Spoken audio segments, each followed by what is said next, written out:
harrowing. the German event last weekend. Well, Was that like would make the it good. number I have one not seen seed. that. That was it. Was I think what I've heard? I've heard like three different things where it was the best deck there. It was first place. I've also heard that top table ID'd, and I also heard that top two tables ID'd. So they split it four ways. So it is where it is? Question mark. It's a very interesting version because essentially what you do is you empower the matron on your opponent's turn to play a fizz from trash to then start across your opponent on their turn. So it's just kind of insanity is the best way to describe it. It is chaos. It's pure chaos. Right. Okay. I mean, that makes sense. It's a lot like the Bryn here temporal breach or thrill of the hunt stuff that I've been seeing, where you try and just lock your opponent out of their turn. Yeah, basically that, or are you seeing with people doing temporal breach onto a rockfall path and it's just gone forever? Opening hand looks pretty decent for the Pyke here. We do have ourselves a stacked deck, which was a good starting card if you are going first. Yeah, I think both Fizz, players a have a turn list. one, so they're both in a decent spot. Fizz in the opposite hand of the Kennen. Although, again, Kennen's kind of game plan is, can I cycle into the trash as quick as possible? Can I get a couple of units on the field? Can I somehow find my full stack of Nocturnes off of a stack deck or a Lightning Rush and become no more runes man for the turn? So there's one piercing light in main board, and he's seeing it on the stack deck. Does that mean he kind of has to take it because he has three of for the others?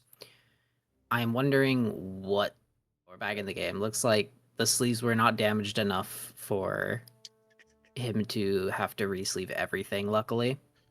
And he is just gonna pass, no list going down. That's kind of funny, right? It's like they are damaged a little bit, but not enough where we think it's marked. And that is the main thing when it comes to like this kind of thing. I've had my sleeves looked at before in the case like you can see they're getting wear and tear. We wouldn't say this is marked cards or sleeves, but obviously, if you are going to continue to play during the day, can you grab another box of sleeves so that way we don't have to get a call later on? Which again, if you're playing a 16 round event, you probably should pack another box of sleeves or two. Really clean turn, being able to get down the Traveling Merchant and the Noxus Hopeful. But he is going to be behind on point tempo, and I didn't see the Bewitching Spirit or a pack in hand, so he's kind of missing the key components of his game plan already, which is going to give this Kennen a lot of time to get the Miracle setup going. So just moving in. 42 fizzes in trash. Floating one for the seal. No, he's playing the Rat Jesus build, which makes sense because he's obviously going to be pulling them back out in the opponent's turn later on. So that isn't awful.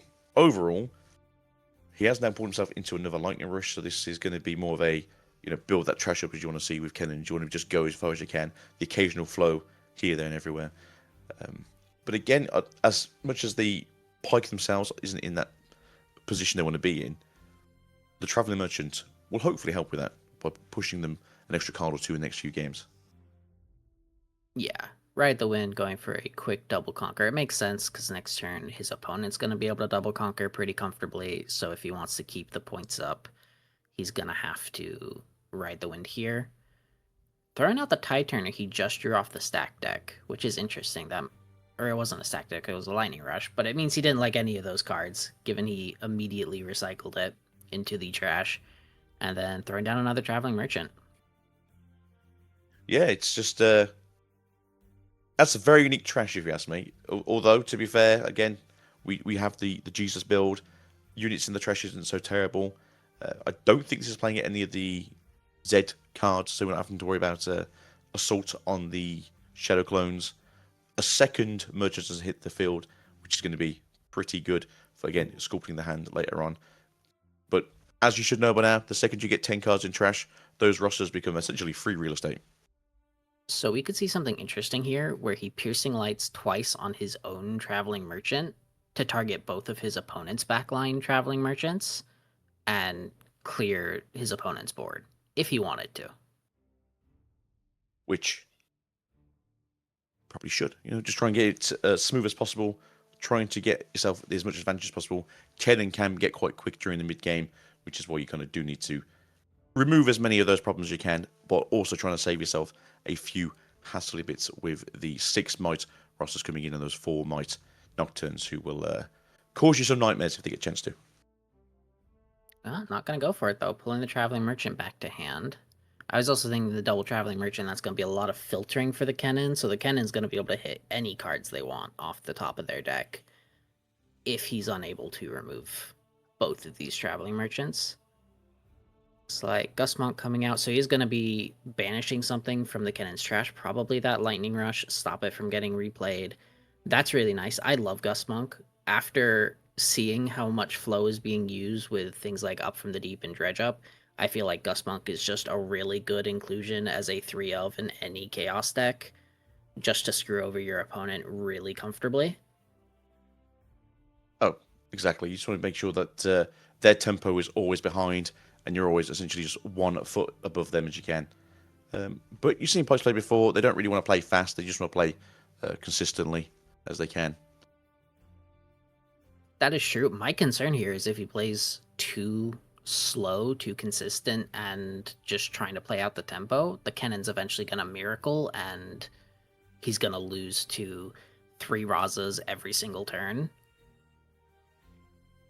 But maybe he's praying for hand rip. It's like, even if he hand rips, though, it's going in the trash, and Kennen's not concerned about cards being in his trash.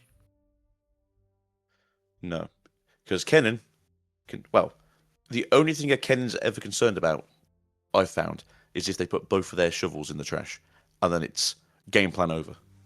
Yeah. Although I think, unless I was crazy, I think I only saw 1 shovel in the deck list, so that doesn't seem to be his main way of playing from trash. It seems to be the Matriarchs. Which again is a fantastic card, which we'll see today, hopefully, come into action shortly, as he did open his hand with the Matriarch. And I do believe there's 1 in hand still. He's got the Gust Monk. Everything's just going to the trash. Very good. Hide the Tornado Warrior, and then just throw out a Raza for 1 and a power. Just a quick 6 might onto the battlefield. Really nice. It's going to be very awkward for these to go over. Again, the list is there to try and help reduce those very big cards. Roster's down. I'm happy.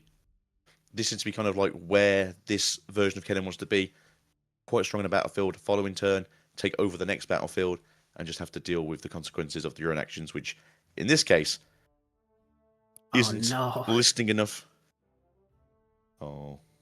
Yeah, this is what I was worried about. The Kennen has no cards in hand, so doesn't care about the hand rip. Double Raza at base and a Matriarch with a Tornado Warrior hidden. I think that was another Rasa, right? Yep, there you go. Pyke can come back from that. I mean, this is perfect, right? It's just such a strong board. You can't rip your opponent if they have no cards in hand. Well, you can, but you're not doing anything, which means that game plan 1 is out the window for the Pyke. Game plan 2 is try and kill as many units as possible with the lists, but they're still in the hand and they're not putting them on the field yet to deal with the consequences of your own actions here. And essentially a third thing is, even if they could attempt to try and fight back with the lists and the removal that we have, that's 2 Rossers. They're just too big. Yeah. Yeah, exactly. What's the third one?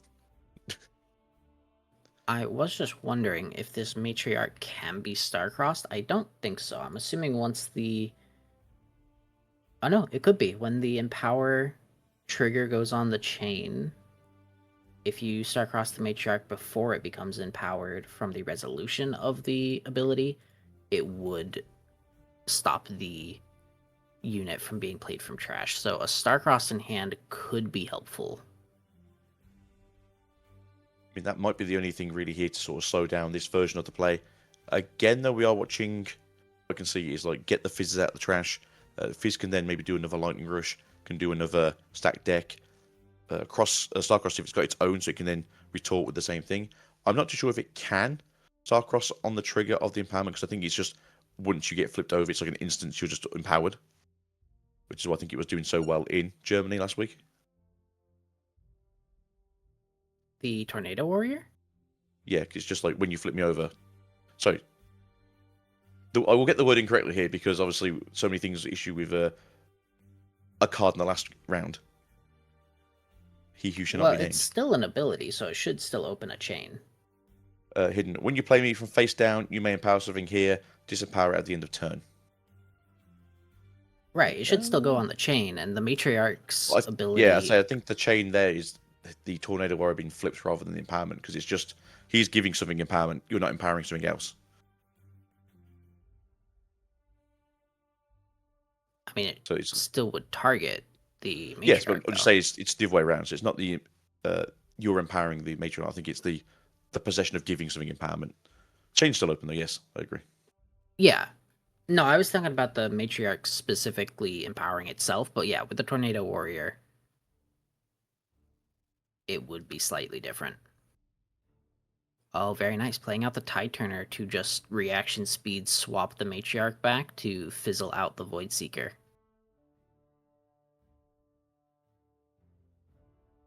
I mean, look, there's more ways to skin a cat, right? And if it wasn't Fizz, Tide Turner's pretty cool, right? More build Yeah, water, I had not more thought fish. about reaction speed Tide Turner. That is very nice.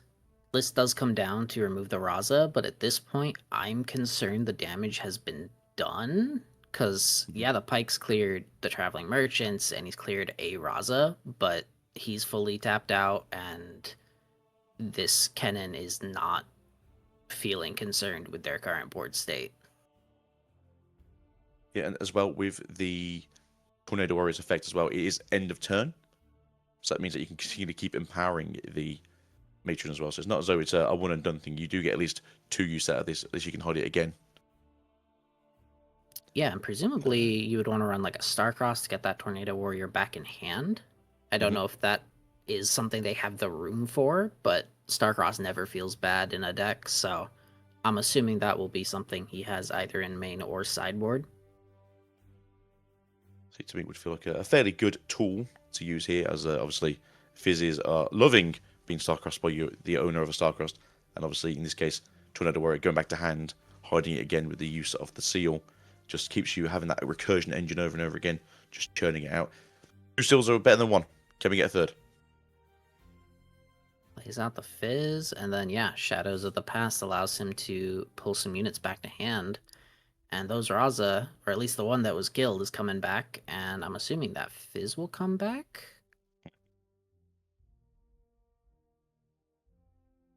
Or the Matriarch, that also works. I didn't even know he had a Matriarch in trash. So yeah, pulling back the Matriarch, pulling back the Raza. Raza will almost certainly be on the board this turn, and the Matriarch will just be chilling at base. I'm assuming, well, he's already at 4, so he doesn't need to double conquer this turn. He can just pull back and let the Pyke try and handle these battlefields. Pyke doesn't have a lot of backline removal, especially without the Piercing Light to target a battlefield and then the backline. And I don't think we've seen a Falling Star yet, but a Falling Star is not going to be enough to clear this board either. I mean, that this is like the other issue with Kennen, right? Like you get to the point where all the removal, specifically in red, it can target multiple things. It's not doing enough damage to kill multiple things. You're having to double target the rosters with a 4 star to kill it. You're having to do everything you can with the piercing light to get rid of 1 or 2 units. When in hopeful reality, you should be doing all 4 units if you had a chance to with the piercing light. The matron that we saw in the trash was there from the opening. It was one of the cards that they trashed from the first traveling merchant. So he's been sculpting this perfect trash since turn 1, really. Yeah, makes sense.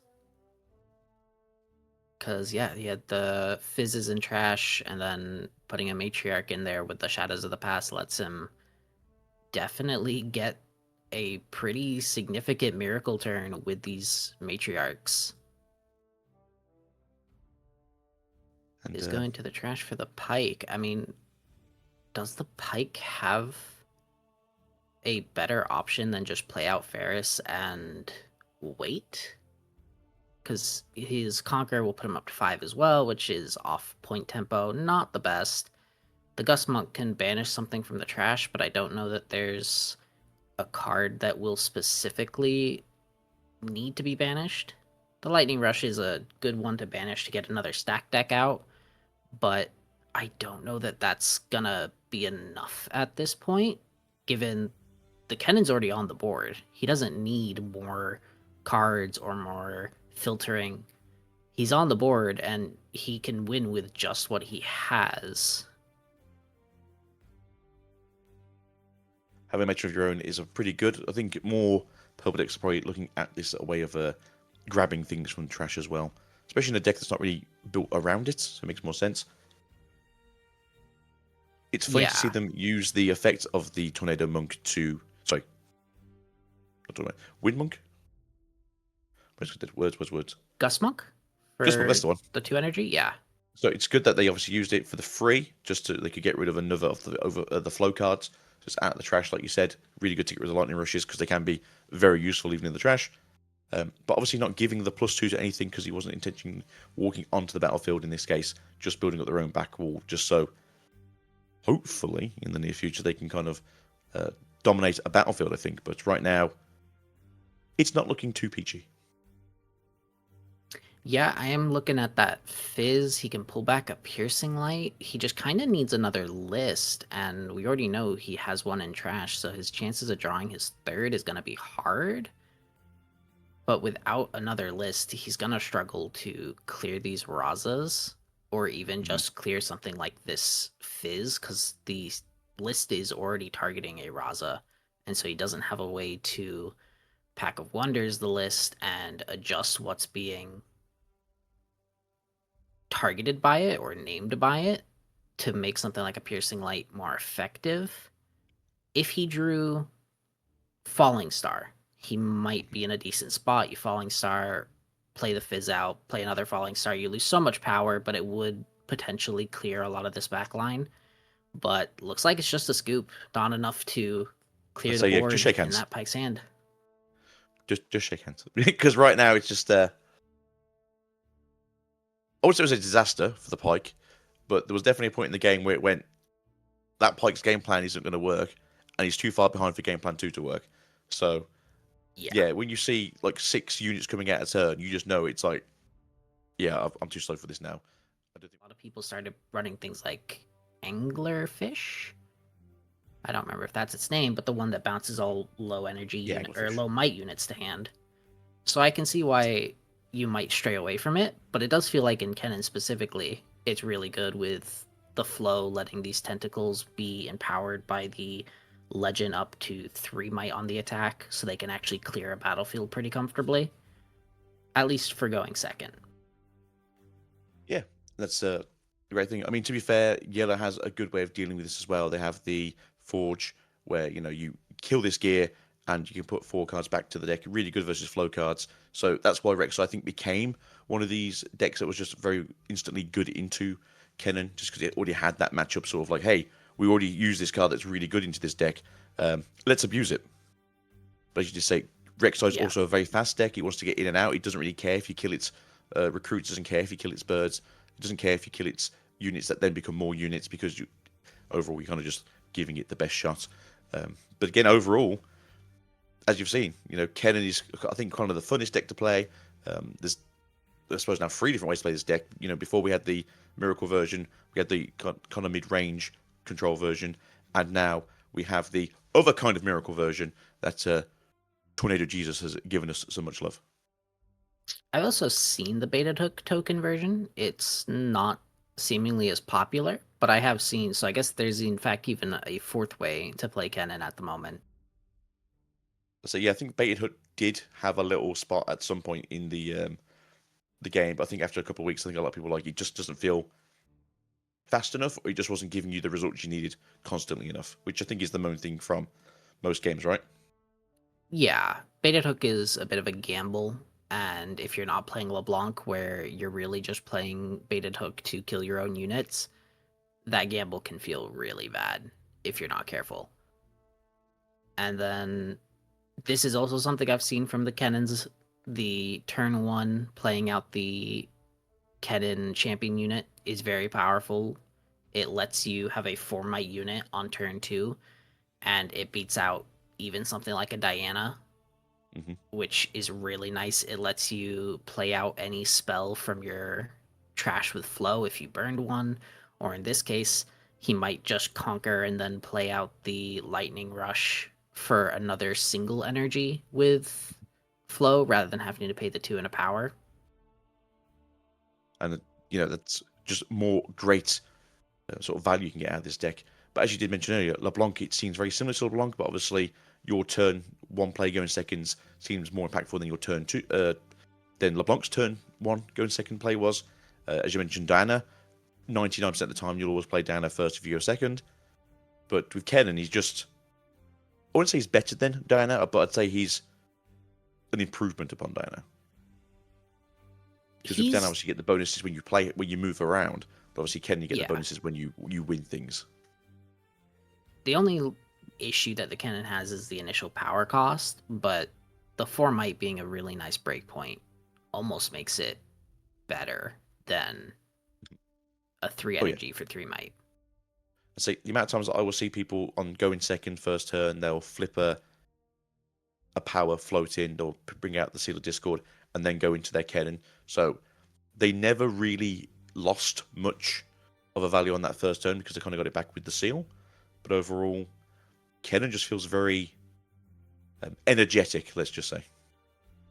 Now, interestingly, the last rights put in the trash, that, at least in the main board, was his only last rights. So the thing he pulled off Lightning Rush was better than a last rights. It might have been this Raza he played out. It could have been the Seal. Either way, though, you're looking at a Raza played for, I believe, free with just the 1 power and 2 seals on the board. And I'm concerned this Pyke might be going too slow again, which is just really unfortunate that this Pyke doesn't have a way of playing quickly in this particular matchup. No, I think Pyke has the issue that he's a rigid, I do this on turn 1, I have to do this turn 2, I have to do this turn 3, I'm doing this on turn 4 and 5. Whereas Kennen goes, I'm going to roll a dice, I'm going to do whatever the dice says. Yeah, that's when you have a lot of free stack decks, that's kind of how it ends up playing. You have to play around whatever you hit on the stack deck. It's I suppose it's more fun that you just have to play a slot machine, right? So we were just going to go gambling. This time we got 3 Nocturnes. The next game we saw 0 Nocturnes in 9 stack decks. So it can always be fun, and sometimes not so much. Oh, everyone's favourite cards come down. Everyone, first Bewitching Spirit. How many can we go?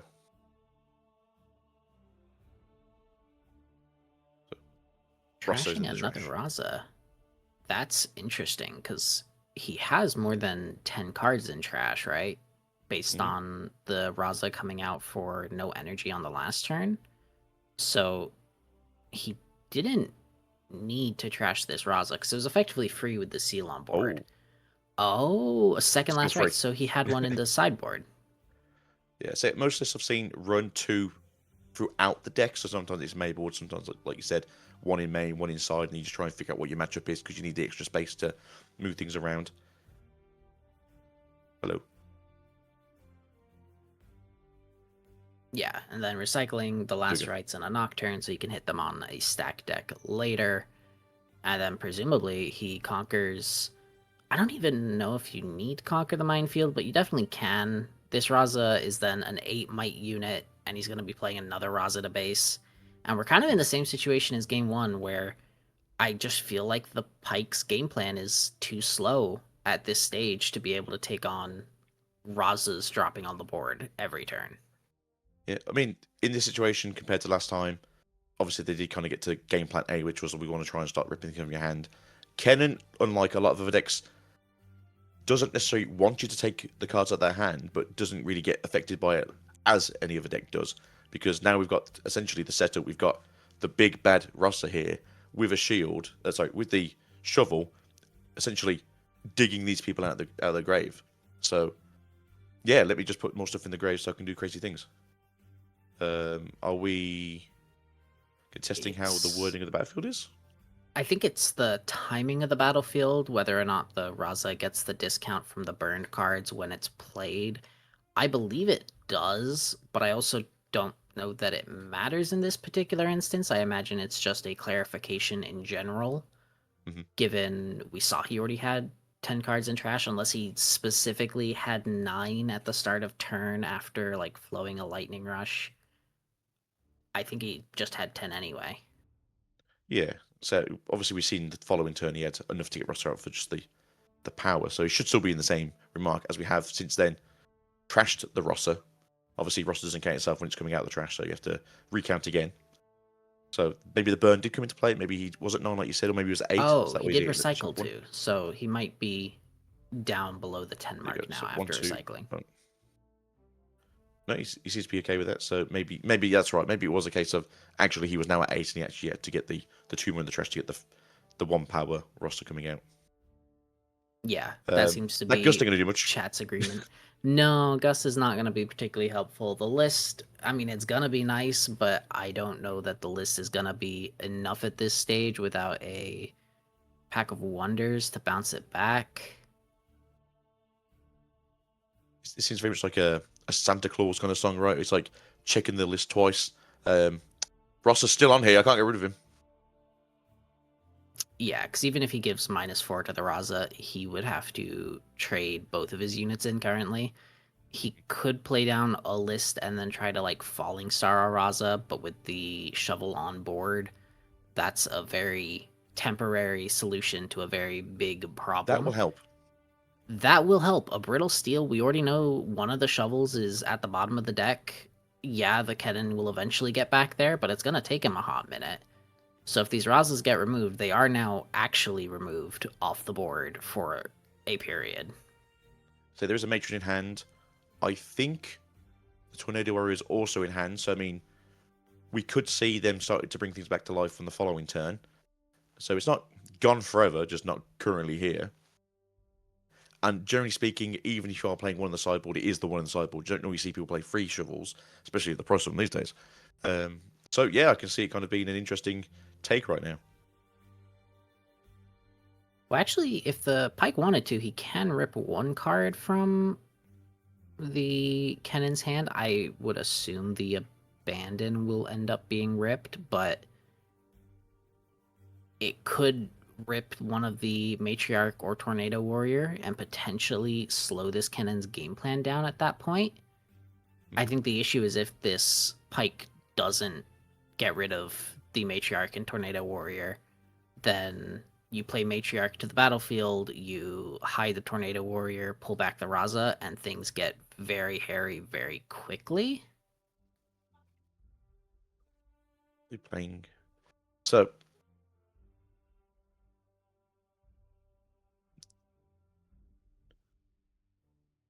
Okay, yeah. I was just trying to figure out what the plan was. I suppose it was to try and trade, right? He had Take the 4 list in damage. hand, so it's probably deal 4 and Maybe. then list. The list, yeah. These are 1 cost. No, yeah, that would have been a pretty decent play. Like you said, I thought maybe they might have done the Ripper's Bay thing, put it back to hand, get a gold, and then do it again, try and rip another card out the hand of the Don. To Falling Star. Falling Star it is. Falling Star. Okay. Shoots the one in the back line. So I guess, yeah, trying to keep his Bewitching... Well, he's trying to keep his Bewitching Spirit alive, I'm assuming. Because without a shovel on board, if he can remove the Raza and the cards from hand, he is in a spot to win. It's just going to be a lot to get from point A to point B of remove the Raza and all the cards in hand before this Kennen can miracle something else out with lightning rushes and stack decks and all that. Interestingly, both Matriarchs are in trash, so if this Matriarch gets removed from the Kennen's hand, that's all 3 Matriarchs gone, which could be a bit of a problem. I don't know when specifically he must have burned the Matriarchs, because I don't think he's discarded this game yet, so that is unfortunate for the Kennen to have all of your Matriarchs in trash. The only thing I remember disregarding was the last rights, I believe, at the very start of the game. But yeah, like you said, like must have burnt them, or they must have come out at some point with the lightning rushes. Fizz coming down though. What we're going to see in the trash here? Do we get ourselves something cool, something fun? I mean, yeah, lightning rush is pretty good fun, I guess. Lightning rush it is then. Yeah, gets the lightning rush without having to pay the 2 and a power. It is a bit of a weaker use of the Fizz to effectively replay a stacked deck, but sometimes that's all you have the ability to do. Sometimes it's all you need to do, right? for the Matriarch if he needs it. Oh, There's a Tide Turner in that Lightning Rush. He can Tide Turner the Raza back and take out this bird Or if he wanted nope, to, but nope, he's just gonna not this time. go Matriarch and then presumably hide the Tornado Warrior. Yeah, I mean, I'm happy. This is kind of what I thought he was going to do originally anyway. So he's basically just done an extra search and done the same play, which is, in my opinion, perfectly fine. This is kind of where you want to be. Get your roster back out there so that way you can either go left or right. You are the big guy on campus after all. And right here, he knows. He's like, what are you trying to do? So I got no hand. Yeah. So I'm not too sure what's going on here. Did he knock his deck because it's kind of gone a bit sideways, or? Yeah, looks like it. And I think they're now just asking the judge to do about that. One day Bone Skewer will be good, I promise everyone. I like Pyke. I don't like the control versions of Pyke. It just feels too inconsistent and a little bit jank to actually end up working. Mm-hmm. He doesn't have all of the utility that the Mind deck had, something like an Ezreal. And it just Totally feels agree. just inconsistent. Far too inconsistent Yeah. to be good. Matriarch comes down. I'm assuming we're pulling back a Fizz because he Got a is Fizz. immediately empowering. And then the question is, what spell is he pulling back? I mean, he has the Falling Star, so he can Falling Star Fizz and then one on the Matriarch. Yeah, that works. Mm-hmm. And oh, that's actually really good because that stops the Matriarch from being able to be saved by a Tide Turner play. Because now the list comes down and the list doesn't have to target specifically a battlefield. And so even if the Matriarch gets pulled back, it's still going to die. And it's not a spell, so it can't be abandoned. I assume the Tornado Warrior gets flipped just so the Matriarch plays something out. But in this particular instance, this is a really good way of clearing this Matriarch without having to kind of gamble what you're going to be playing from the trash as the Kennen player. I like this play, like for both players, because at the end of the day, I knew you're going to have to do something with the matron on this turn anyway, because that's what you want to do. But like you said, dealing the damage to the matron, then doing the list to try and deal the damage. But they're going to save it by sacrificing back to hand. It was going to lose the empowerment at the end of the turn anyway. So overall, this works out better, I feel like, for the Don as it did for Thadeaus. Yeah.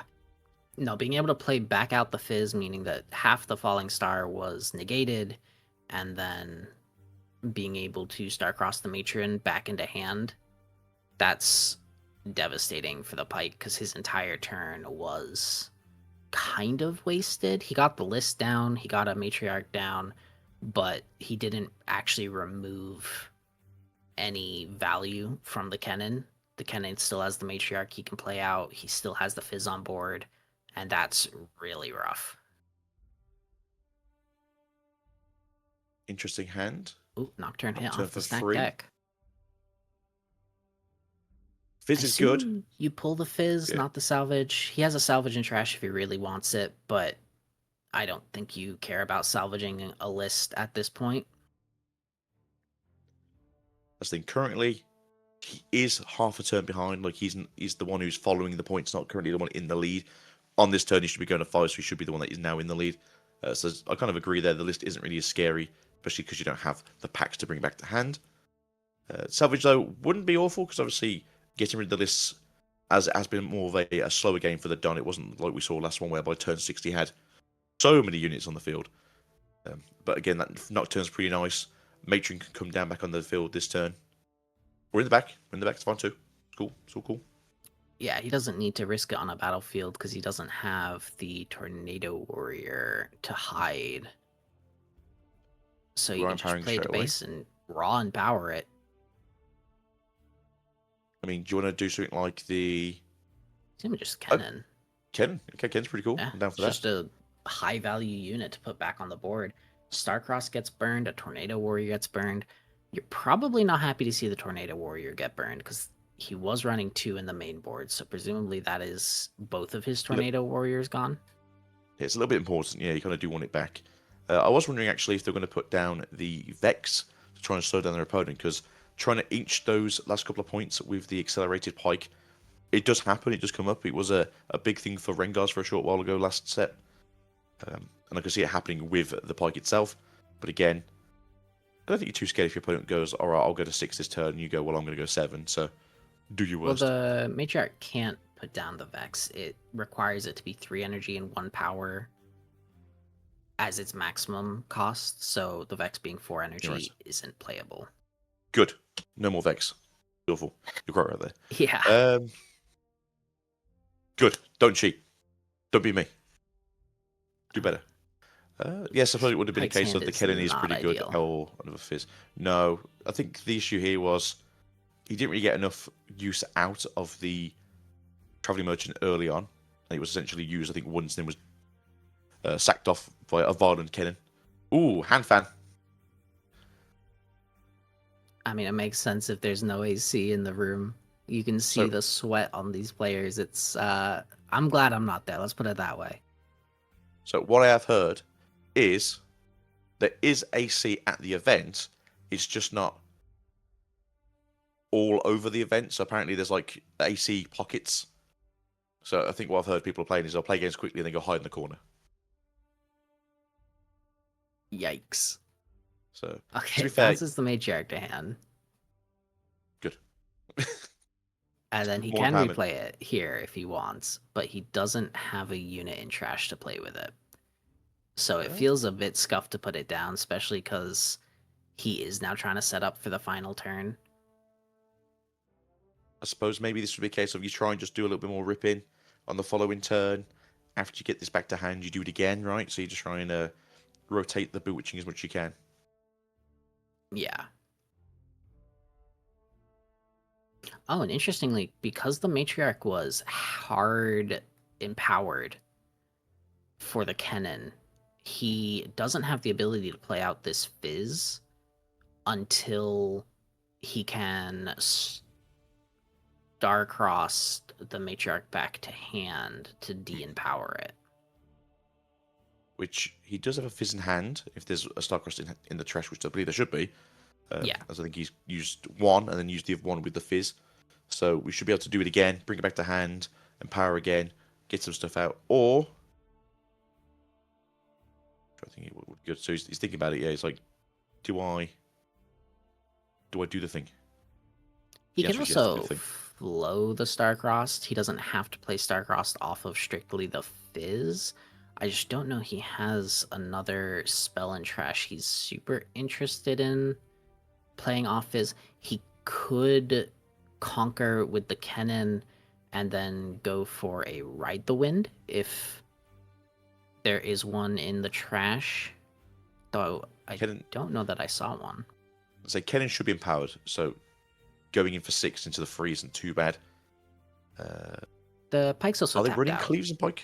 Oh, there you go. That's first of all. So do they actually run any sort of like might gain that could work like the against the odds, but obviously wouldn't work this time. I think that's also fine as well. So they ride the wind, as you said. Stack the deck. Let's go fishing. Yep, we're going fishing. Lightning Rush and Fizz are burned.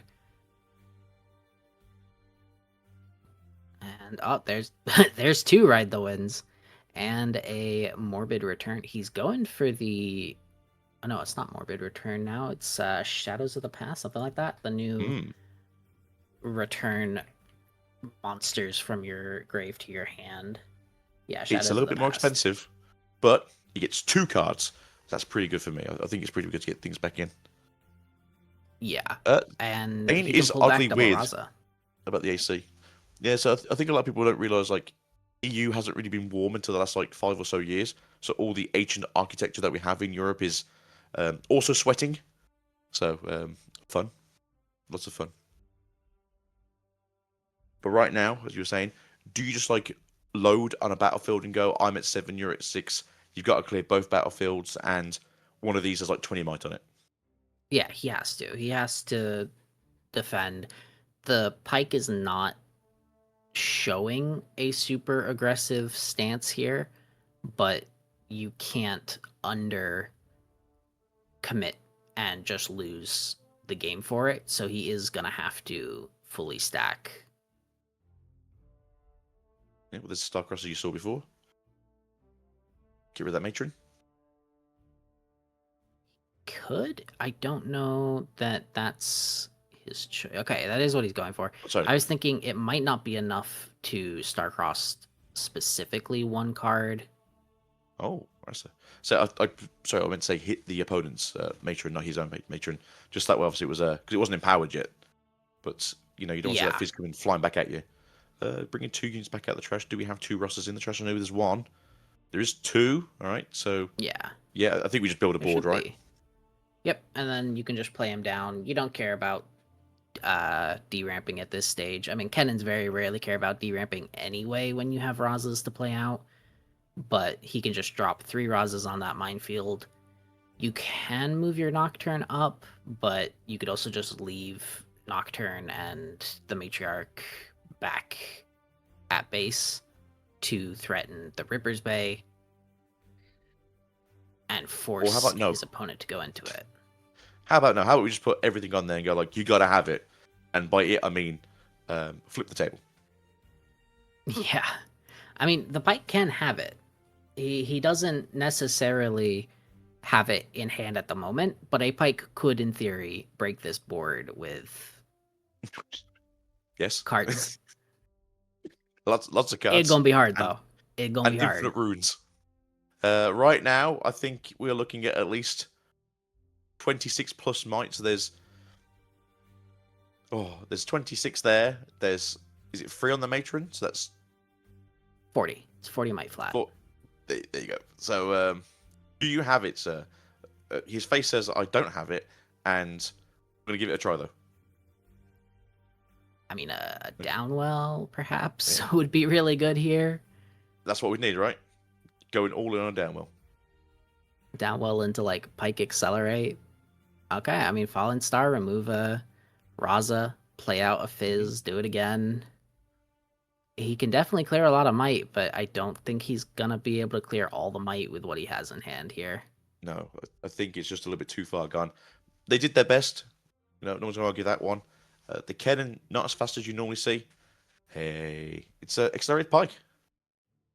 Yeah, they did the best they could. Game 1, I think it was more of like this isn't what I'm used to when it comes to Kennen builds. This is going to put me off tilter a little bit. I'm going to try going for 7, but again, just nothing you can do about it. And to be fair, not many decks can look at that and go like, "I got this." It's got to be a blue deck, right? It's got to have watchers in it.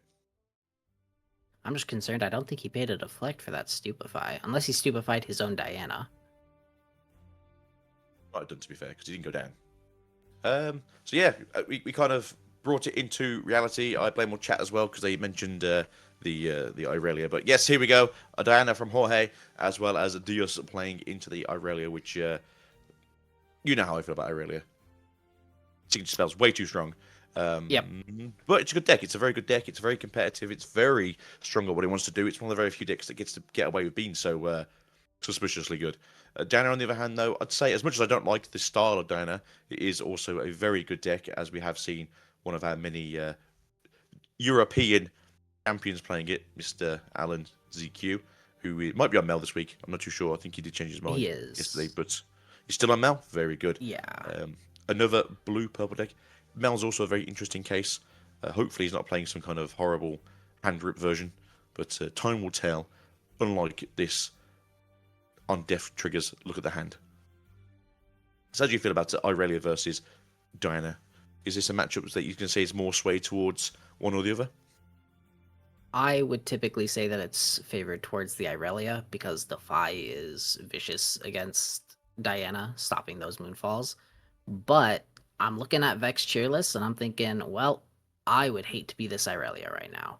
Just being able to effectively stop the Irelia from being able to play her cards during combat is kind of a disaster. And with a Moonfall in hand, there's a pretty good chance that this Irelia dies on this turn. I do believe that's 2 Moonfalls in hand as well, just one's upside down. Awful. Yes, I believe there were. Do you agree? I'd say it would be more Irelia favored than it is the Den a favour just because, like you said, Defy is a really good card. Every time you essentially look at Irelia, she gets an extra might. It's very awkward to try and pin down a Irelia. I like that they took the Vex out of the battlefield, I think, to try and persuade them to start moving things around. But as a rule, besides Ride the Wind and the Watchers, which you don't really see Watchers too often in the Dana builds these days, or I think ever really, I don't think you have to worry too much about acceleration. So I'm thinking this Vex Cheerless could double Moonfall and completely clear the board. And if that goes through, that's gonna be awful. That might be the game on this turn from that. So I just like the fact that they've using the effects of Vex to reduce the spell costs. Obviously, you start the fight, you don't have to kill anything. You can start doing your own triggers here, action speed, get a Moonfall in. As you say, if they want to, drag the other Vex in, get them down, and then what's that going to be? -4 might for... Well, sorry, would it be -3? No, 4 might for the... for Seymour, he's gone. Irelia would be at minus... Irelia would be at 0. It's already -0, right? So Irelia would be... Well, it's -2, and the Irelia would get another -2. Yeah, there's still something to target with, right? And then Vex would come in and she'd be 0 as well. So, yeah, this 5 might unit walking around just taking everyone down. Oh, perfection. Maybe Dana is better than Irelia. Who knows? So the Vex, if it's pulled in, is going to be at 2 because it only gets hit by the 1 Moonfall. But the Irelia will be at 0 because it gets hit by both. Get them. We'll get them in. I thought that was changed. I thought you said when anything was moved into a battlefield, it was just a lingering battlefield effect.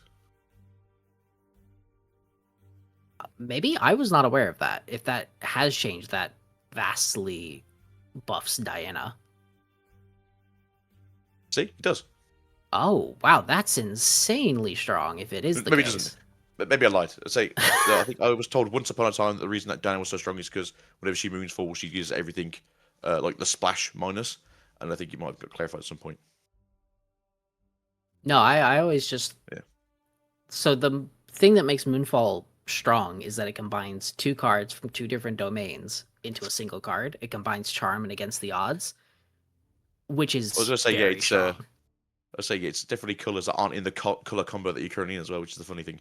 Well, it's reverse Against the Odds, right? So it's you get minus and dragged across in a colour domain that says normally advantage to hand and give you minus anyway. So super strong, super fire, and a charm. Well, so it's against the odds in that it swings the battlefield by 2 might for each unit. Drops everything down. I guess it is slightly different because in this case the Scuttle Crab is going deeper in the negatives rather than giving plus might, but it is effectively the same might swing for the same cost. If you look at something like Perfect Execution, there are cards that are a mirror of Perfect Execution, but it costs more to play Perfect Execution. Moonfall just costs the same amount. We could see another Mbessa game today. I love Mbessa. I think Perfect Execution is a great card. Unlike in the real game of League of Legends where you can kind of walk away from it, you ain't really missing it if you're defying it. And boy, you're playing normally not a green deck.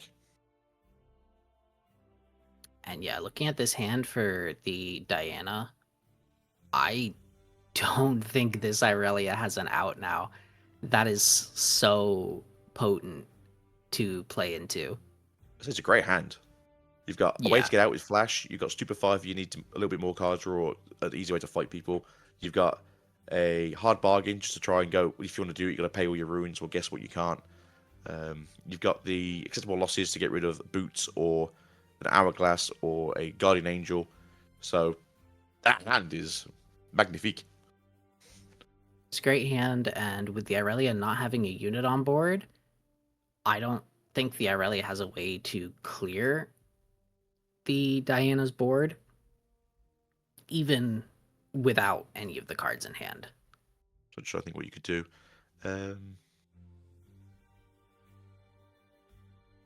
No, I think you're short cards. Because normally you see maybe like a Stellar Corn would come in, and then you could target it with something, activate the Legend effect to make it ready, walk it in, try and take over the Abandoned Halls, ride the wind over to the Vex, and then go from there. But I think it might be 1 or 2 runes short to really sort of do a justified version of that. Is this a Akali? Yeah. Hey! There she is. Uh-oh. Now here comes trouble. We do have an on guard, though, so we can use that to target stuff if we really wanted to start flying around the room. Yeah, I was thinking, so the big concern is he could play a Boots of Swiftness, but the Boots of Swiftness can get hit by acceptable losses. So it's gonna be hard for him to get this Akali to both battlefields this turn, which power. feels pretty okay. important. Oh, nice. Shroud time. Twilight Shroud will stop the Akali from being targeted in the combat, so she just can't be targeted, period, for this turn. What do you mean it's a Forerunner? Poor Rune Runner. I miss Rune Runner. He wasn't fair, but he was our camel. So having a 7 might Akali during the turn cannot be targeted by spells or abilities is pretty devilish, if you ask me. And if we ever ride the wind in the hand, I mean, that can get hard bargain still. So it's not all or nothing currently, but it's definitely an interesting one. Although we do see 2 in guards and a Defiant Dance in hand. I couldn't see the 4th card, so overall, this Akali wants war. This Akali wants war, and she's definitely gonna get it. I didn't see a Boots of Swiftness in hand, but if she has one, then she can very comfortably double conquer. I do think the last card, though, is a Ride the Wind. Safe play, very good. Yeah, and that makes this difficult, because if he now walks the Akali up, he knows there's a hard bargain in hand, and he knows he doesn't have the energy to stop the hard bargain repeated. So now he can't really play the Ride the Wind on this turn. I mean, it can get hard bargain, though. It looks like he's going to allow it, so I'm very concerned, because that's just one turn away from winning now. Yeah, that's... There wasn't a third Moonfall in hand. And he can't target this Akali, so the Akali's just chilling in the back line. Yeah, I'm trying to think like what the game plan was of letting that go through, because they couldn't pay the cost of it if you made them pay it. So that seems to be a bit of a blunder on their part. They'd have been tapped out if they did try and, well, they couldn't even pay it at all. They're 2 up. I don't know. I'm trying to think like what would the play be, because obviously right now they've got 3 up. We know they've got 2 in guards and a Defiant Dance in hand. But like you said, they can't be targeted, so not you can drag them onto the field either way. So yeah, there was a way the Irelia plays around that, but the Irelia did not play around it. Because if the Irelia had paid the 1 to ready the Irelia Legend and then target from the Ride the Wind ready the Akali, she can guaranteed pull it back to safety. But just letting it go through feels like it's probably gonna cause this Diana to lose this game if the Irelia is just able to easily double conquer this turn. Now, bear in mind, he has just drawn into my favourite Kha'Zix, the purple Kha'Zix, that can ambush and will ambush. Yes. The +6 is very nice into Irelia. So, because you then essentially trade with the... Sorry, the Kha'Zix would then trade with the Akali if it goes into the Abandoned Hall. And then if you have any cheap spells that you can play, you would then just be pumping up the Ravenbloom Student. So currently, it seems scary, right? But obviously we know what the hands are. A little different here. There's Defiant Dances, 2 in guards. I think there's also a Discipline hand. That's a very good fighting hand from the Irelia. So it's not all for nothing. But again, it is trying to fight and then move over again. Yeah, I'm looking at the rune count for the Diana. I don't know that she has enough runes, because the Smokescreen can get defied. The Kha'Zix, a Defiant Dancer, and Unguard will put the... Or I guess it would have to be... No, either one would work. Yeah, either one would put the Akali over the Diana's battlefield. And the Irelia is not spending a lot of runes to do that, so she can ready the Akali on the battlefield with the Irelia legend from the target, pull back, do it again because you can ready the Irelia when you conquer, and then you can run in on this Vex, and if he spends all of his cards to defend this Ravenbloom, he could very easily lose the Vex as well. Smoke screen. Okay, give it -4, and we can hard bargain if you really want to. If he hard bargains, he loses access to the Kha'Zix if he does a repeated hard bargain, and a normal hard bargain wasn't going to be No, enough. I thought you might go for 4, just try and remove as many cards as you can, because then it's going to be harder to move the Akali into the other battlefield. That's what I was thinking. And guard those to go up another 2. So we're now at 9 into... Well, not enough to be fair. 7. There's more losses.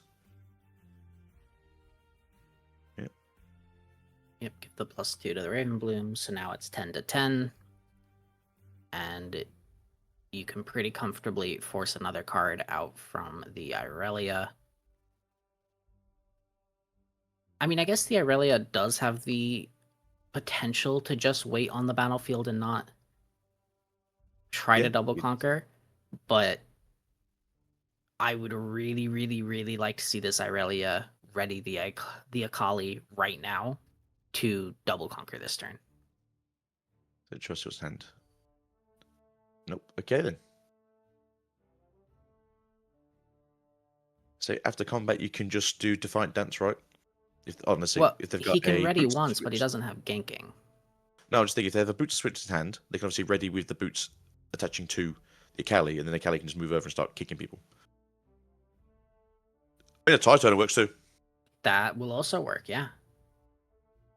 No, I hadn't seen So, the Tide Tuner. I had also not seen Boots of Swiftness, so that works. Yeah, so no, I didn't see a boots. I was wondering maybe they drew it and we didn't see it in hand.